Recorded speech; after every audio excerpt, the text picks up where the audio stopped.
Is toilet anxiety an obsessive compulsive disorder? Because some people suffering with toilet anxiety have considered how it could be a type of OCD, or have indeed been diagnosed and are prescribed medication on the basis of an OCD diagnosis. And it's important to say from the outset, if you are experiencing symptoms of OCD or any other mental health concern, it's crucial to seek professional help from your doctor and or qualified mental health professional. So OCD, obsessive compulsive disorder, it's characterized by anxious thoughts or rituals you feel you can't control. And if you have OCD, you may be overwhelmed by constant unwanted thoughts, or by images, or by the urgent need to engage in certain rituals. Now, the unwanted thoughts or images are called obsessions, and the rituals performed in an attempt to avert or dispel them are called compulsions. And many of us can identify with having some of the symptoms of OCD from time to time, such as checking the front doors locked several times before leaving home, or repeatedly checking electric charges are switched off. But the disorder is diagnosed only when such actions consume at least an hour a day, are very distressing and interfering with daily life.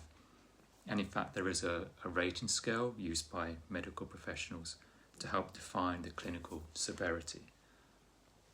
So some people with toilet anxiety have considered whether they have some sort of OCD and whether they should be receiving treatment for that because of just how much the physical sensations and the worst case scenario predictions take up so much mental bandwidth, to the point where when they are in that moment, it's all they can think about.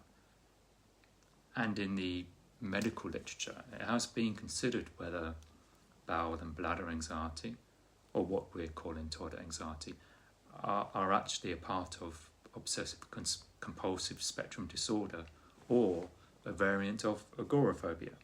And it's viewed differently from one expert to another. And what doesn't help is the underreporting of this issue. And that's a barrier in diagnosis and treatment, because not everyone experiences toilet anxiety in the same manner, and the range and severity of symptoms really do vary from individual to individual. In addition, the underlying mental process that occurs within an individual's mind, influencing their perception of behaviour, is also varied. So some experts view it as an obsessive spectrum disorder because the individual is preoccupied with thoughts and imageries of bowel or bladder motion and the fear or embarrassment of experiencing an episode of incontinence in public.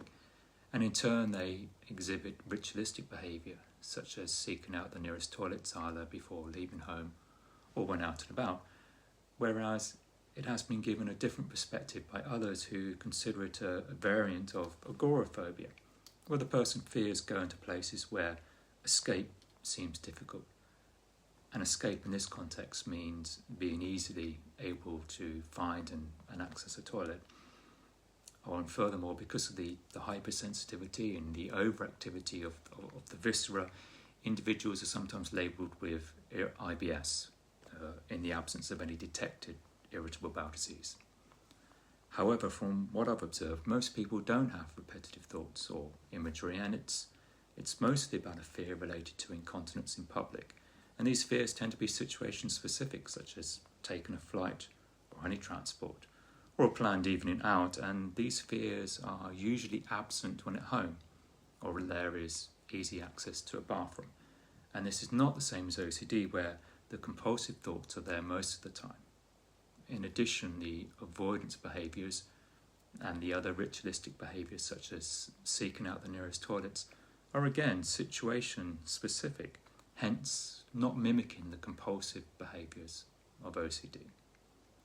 But regardless of any professional opinion or formal and qualified diagnosis, whether it be agoraphobia, IBS, or even OCD, for people who are experiencing toilet anxiety, it causes considerable distress and really impacts day-to-day life. And it's important to increase public awareness regarding this type of anxiety so that people feel they can seek professional help and can get an appropriate diagnosis for them as an individual, and possible treatment so they can get on with living life without this anxiety keeping them stuck.